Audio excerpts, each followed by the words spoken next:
Assalamualaikum warahmatullahi wabarakatuh. Selamat malam.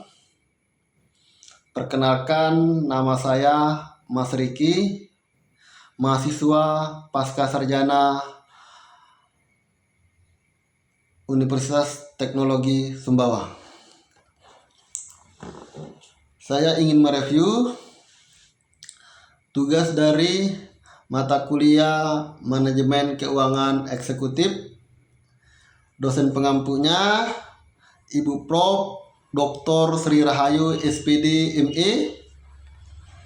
Saya ingin mereview dengan judul Future of Finance, Fintech Disruption atau CPO Leadership, yang artinya masa depan keuangan, disrupsi fintech atau kepemimpinan CPO. Jadi yang ingin saya jelaskan di sini adalah tentang fintech. Apa itu fintech? Fintech itu adalah penggunaan teknologi untuk merancang dan menyampaikan layanan finansial. Ia menjelaskan bahwa sejak krisis keuangan 2008, bank-bank sibuk dengan regulasi dan hukuman sehingga inovasi layanan keuangan tradisional berjalan lambat. Sementara itu, teknologi konsumen atau smartphone, internet, platform digital berkembang cepat.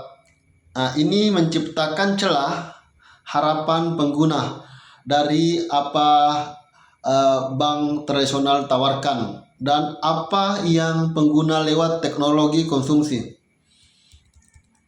Sudah terbiasa, fintech hadir untuk menjembatani gap ini dengan menawarkan layanan finansial yang lebih modern, praktis, dan sesuai ekspektasi konsumen.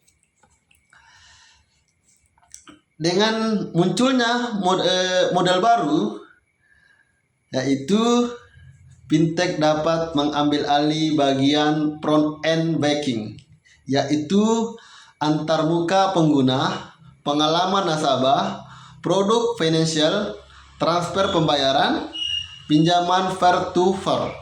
Jadi, bagian back-end, penyimpanan dana, regulasi, settlement, laporan.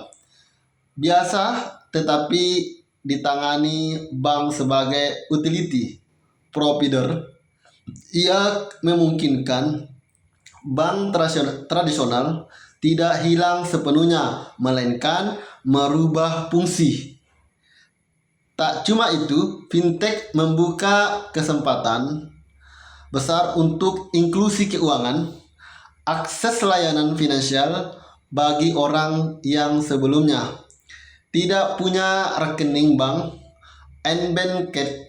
Menurut Arslanin, global ada 2 miliar orang unbanked, dan dengan fintech layanan keuangan bisa menjangkau mereka.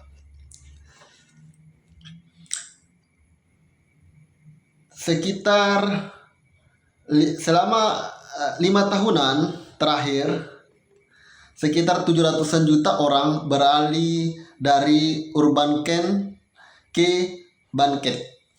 Itu menunjukkan implikasi sosial, skill pendidikan, atau masa depan tenaga kerja. Salah satu poin yang paling provokatif, transformasi ini berarti bank tradisional akan butuh banker dengan skill berbeda, bukan cuma ekonomi perbankan, melainkan kemampuan teknologi desain, kreativitas, pemahaman produk digital. Menurut produk digital bahkan mengatakan bahwa banyak pekerjaan perbankan bisa hilang dalam 10 tahun ke depan. Diperkirakan 30% atau sampai 50%. Tapi sebaliknya muncul pekerjaan baru di sektor fintech. programmer, desainer, produk, inovator. Jadi itu tadi ada juga kelemahan atau batasan dari task ini. Jadi solusi teknologi tampak cukup membahas risiko. Inklusi keuangan, kemudahan, efisiensi, akses, tetapi dalam kata lain relatif sedikit menyinggung tantangan besar seperti keamanan data, perlindungan konsumen, regulasi, atau potensi kesenjangan digital. Padahal banyak peneliti dan artikel belakangan ini menunjukkan bahwa fintech digital banking menghadirkan risiko, misalnya keamanan cyber, penyalahgunaan data, bias algoritma, kurang literasi finansial pengguna, dan masalah regulasi. Adapun adaptasi untuk konteks lokal, misalnya karena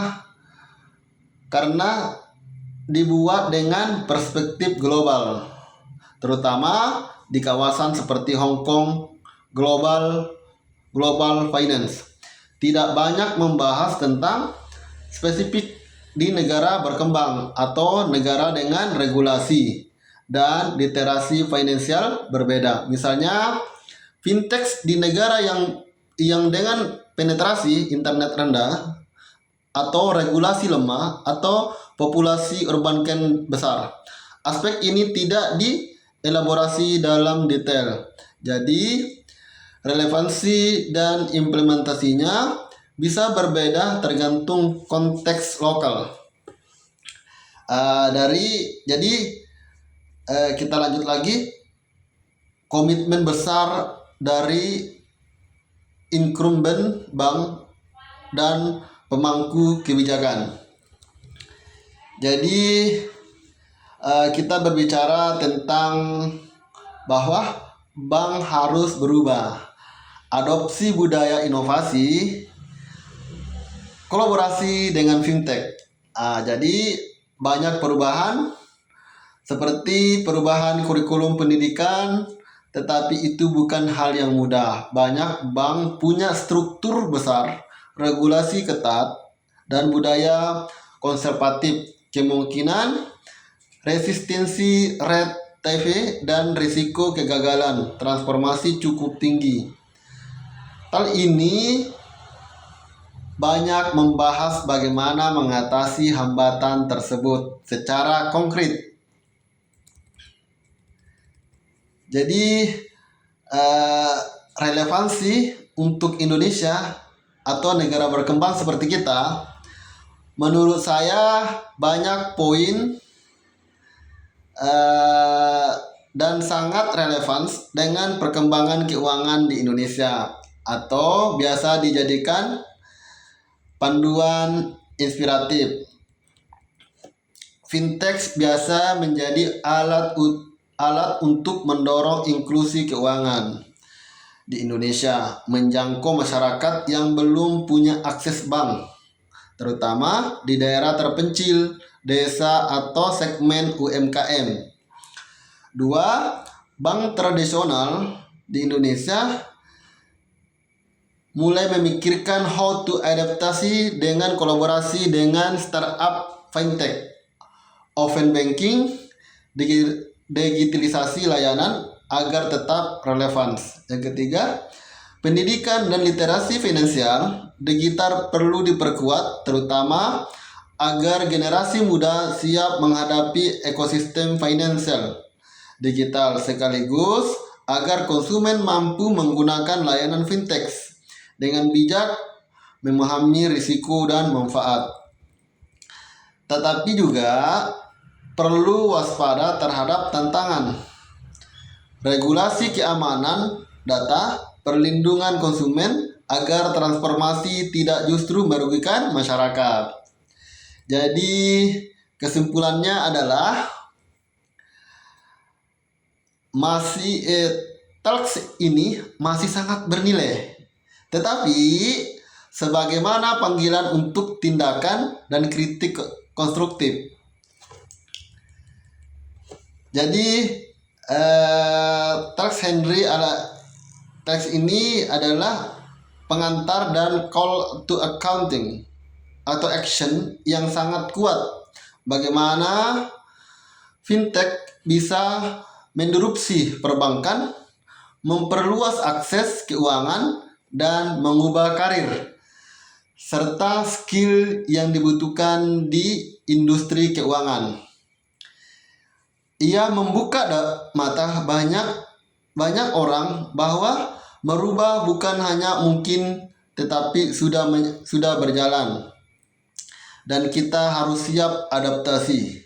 Namun bukan blueprint sempurna, karena optimisme dan generalisasi globalnya, kita perlu melengkapi dengan analisis risiko, adaptasi ke konteks lokal, regulasi, literasi finansial, dan inklusi sosial agar transformasi benar-benar bermanfaat. Hanya itu yang bisa saya sampaikan dengan materi mengenai fintech yang ada saat ini. Assalamualaikum warahmatullahi wabarakatuh. Selamat malam, selamat beraktivitas.